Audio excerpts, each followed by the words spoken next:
হবে বিচারের বছর এবং আমরা চেষ্টা করব 2025 সালের মধ্যে এই বিচার প্রক্রিয়াগুলোর একটা শুভ সমাপ্তি ঘটানোর জন্য। কিন্তু এটা কোনো সুনির্দিষ্ট ডেডলাইন নয় যে আমরা একেবারে এই সময়ের মধ্যে করে ফেলবো। তা আমরা আপনাদেরকে আগে যে আশাবাদ ব্যক্ত করেছি সেই আশাবাদ থেকে আমরা সরিয়ে আসিনি, সেটার মধ্যেই আমরা আছি। আমরা আশা করছি এই বছর বিচারের বছর হবে। এই বিচার প্রক্রিয়াটাকে সফল করার জন্য যে জাতীয় আকাঙ্ক্ষা আছে সেটা বাস্তবায়নের জন্য আমরা কাজ করব এবং এই ব্যাপারে আমরা জাতির সমর্থন চাই।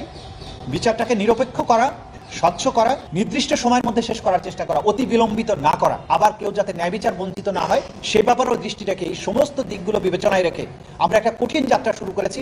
এই যাত্রাপথ নানান কারণেই দুর্গম হবে, বন্ধুর হবে, আমাদেরকে নানান দিক থেকে চাপে ফেলার চেষ্টা করা হবে, কিন্তু সকল বাধা উপেক্ষা করে ইনশাআল্লাহ 2025 সালের মধ্যেই আমাদের যে বিচারের মূল যে আকাঙ্ক্ষা, সেটা জাতির আকাঙ্ক্ষা যাতে আমরা পূরণ করতে পারি সেজন্য আমরা সচেষ্ট থাকবো। রাষ্ট্রকে জিজ্ঞাসা করতে হবে, পররাষ্ট্র মন্ত্রণালয় এটা জবাব দিতে পারবে যে রাষ্ট্রীয়ভাবে কি ব্যবস্থা নেওয়া হবে। এটা চিফ প্রসিকিউটর জবাব দেওয়ার জন্য সঠিক ব্যক্তি নয়, এটার জবাব আমি দেবো না। আমাদের কাজ আমরা করেছি, যেটা রাষ্ট্রীয় ফাংশনারি, রাষ্ট্রীয় মেশিনারির কাজ।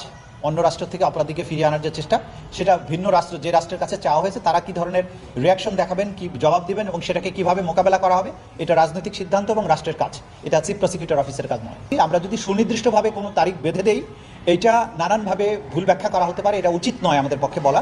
কারণ একটা হচ্ছে তদন্ত শেষ করা, এটা তদন্ত সংস্থার কাজ, প্রসিকিউশন সাক্ষী উপস্থাপন করবে, সেটা আমাদের কাজ, আদালতকে আবার তার প্রক্রিয়ার মধ্যে দিয়ে শেষ করতে হবে। আমি যদি একটা সুনির্দিষ্ট তারিখ বলে দেই তাহলে এটা আদালতের উপরে আদারওয়াইজ কোনো ধরনের বাইন্ডিং তৈরি হতে পারে। সেজন্য আমরা যে আশাবাদের কথা বলেছি যে 2025 হবে বিচারের বছর এবং আমরা চেষ্টা করব 2025 সালের মধ্যে এই বিচার প্রক্রিয়াগুলোর একটা শুভ সমাপ্তি ঘটানোর জন্য। কিন্তু এটা কোনো সুনির্দিষ্ট ডেডলাইন নয় যে আমরা একেবারে এই সময়ের মধ্যে করে ফেলবো। তা আমরা আপনাদেরকে আগে যে আশাবাদ ব্যক্ত করেছি সেই আশাবাদ থেকে আমরা সরিয়ে আসিনি, সেটার মধ্যেই আমরা আছি। আমরা আশা করছি এই বছর বিচারের বছর হবে। এখন পর্যন্ত আগামীকালকে এটা ক্লিয়ারলি বলা যাবে। উনি এক ধরনের সম্মতির কথা আমরা বুঝতে পারছি, কিন্তু ফর্মাল সম্মতিটা কালকে হয়তো উনি দেবেন।